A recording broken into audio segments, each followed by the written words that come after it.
So let's start with the third talk by Juliana Pimentel from Sao Paulo, and she's going to talk about asymptotic behavior of non-dissipative scalar reaction-diffusion equations. So I should start by thanking the organizing committee for this opportunity. So I'm going to talk about the asymptotic behavior of a class of non-dissipative equations.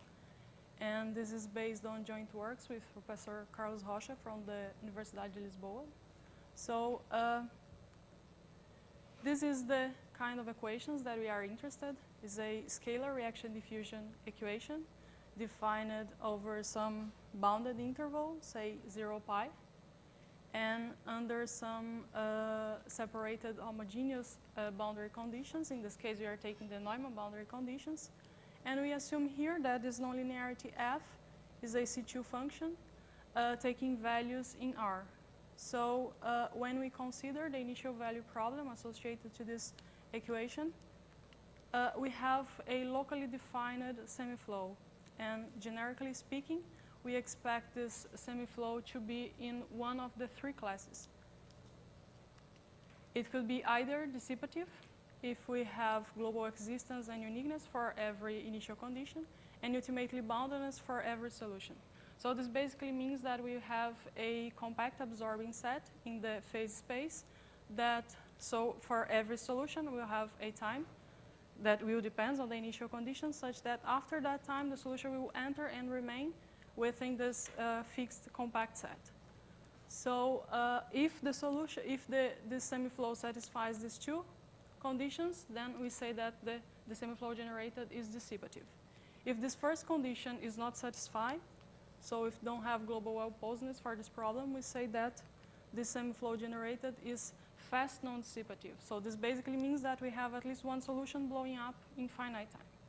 So if we have that this first condition is satisfied, but the second one is not satisfied, we then say that the semiflow generated is slowly non-dissipative. So this basically means that we'll have global well-posedness for all the solutions, but at least one solution will blow up in infinite time.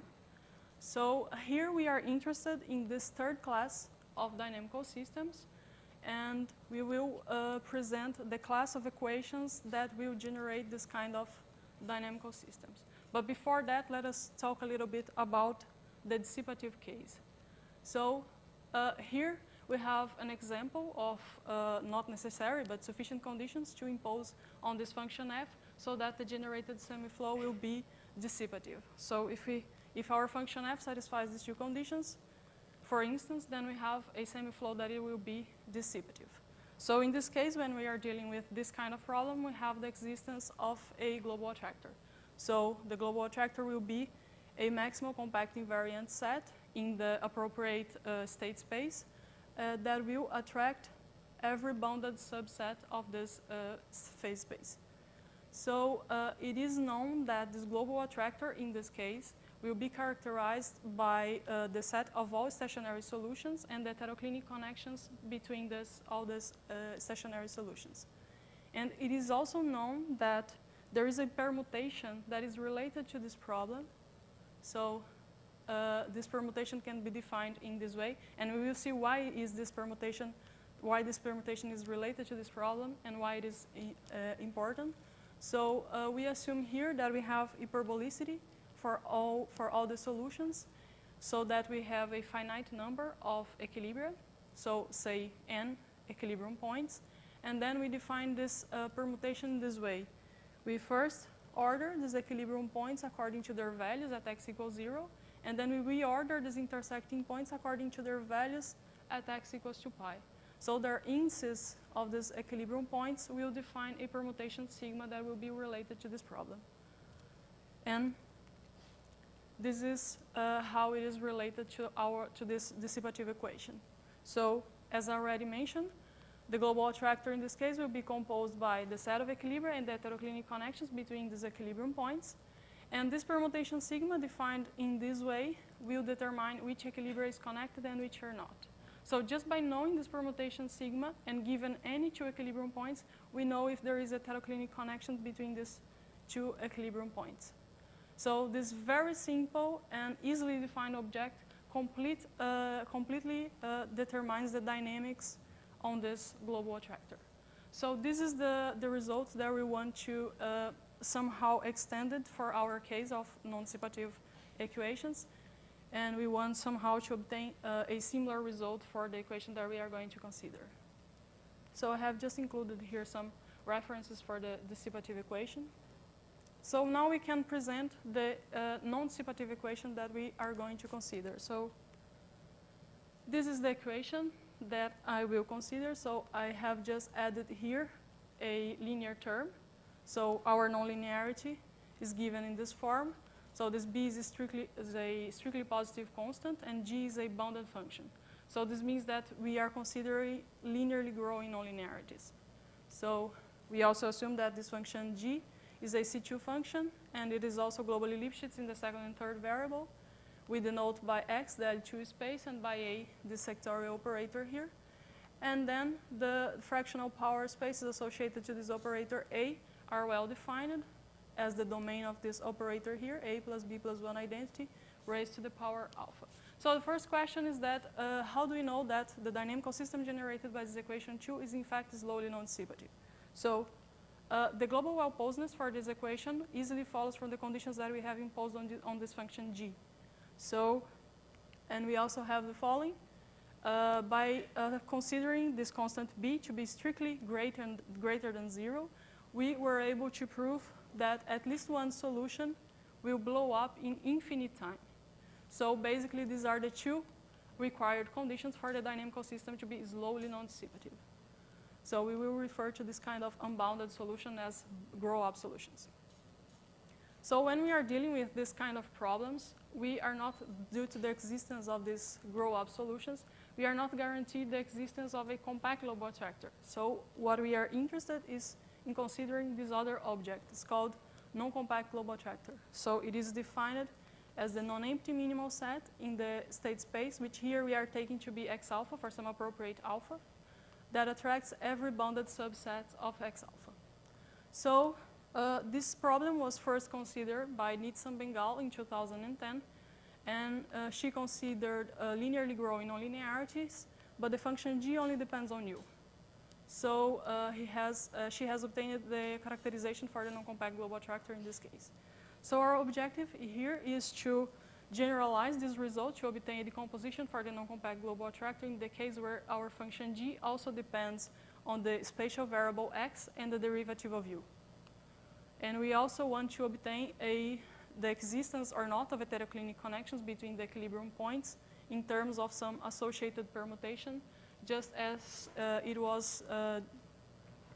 in the case of dissipative equations.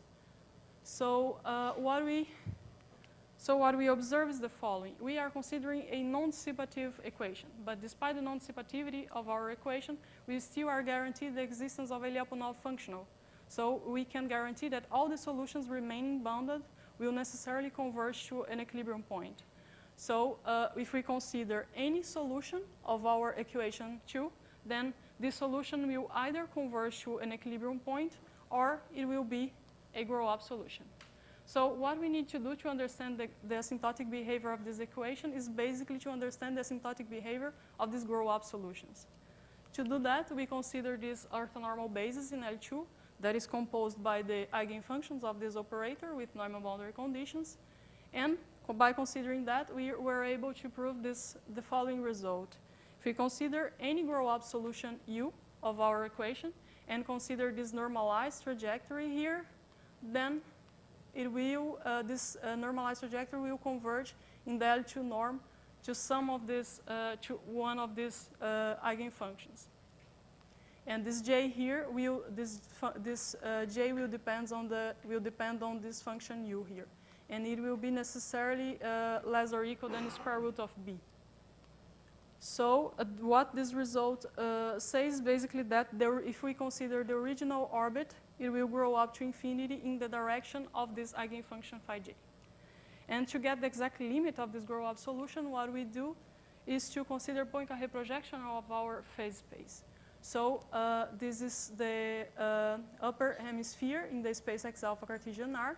This will be the inner product in x alpha, our phase space.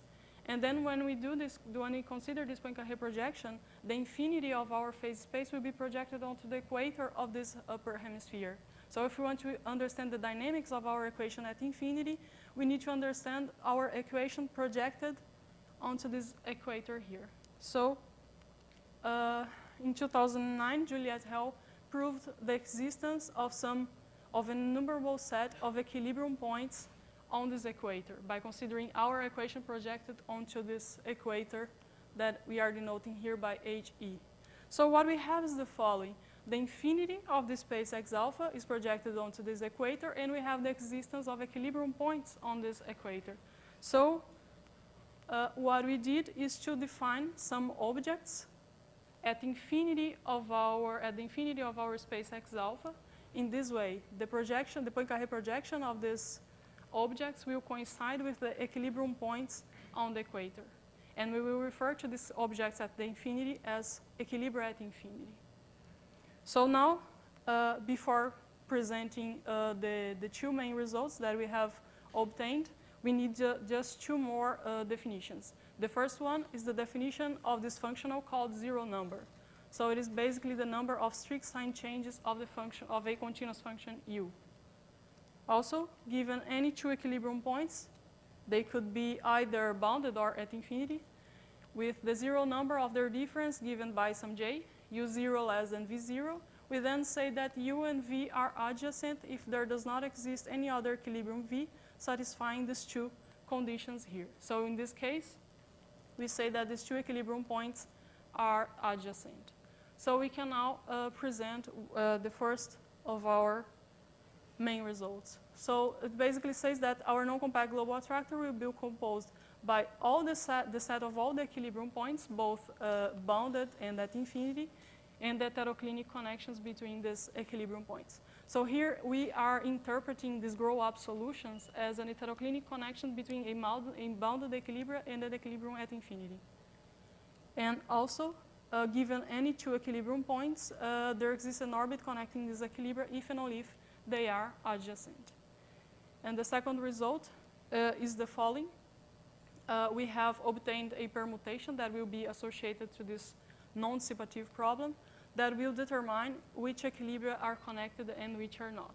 So basically, this permutation sigma that we have obtained here will say whether or not two given equilibrium points are adjacent. So given the permutation, we know if they are adjacent. If they are adjacent, we know that if there is heteroclinic connections between them or not. So this is how the permutation sigma will gives us the information on the dynamics on the global attractor. So basically, with these two results, we have generalized the results that holds true for the dissipative case in the case of this class of non-dissipative equations. And I'll stop here. Thank you very much.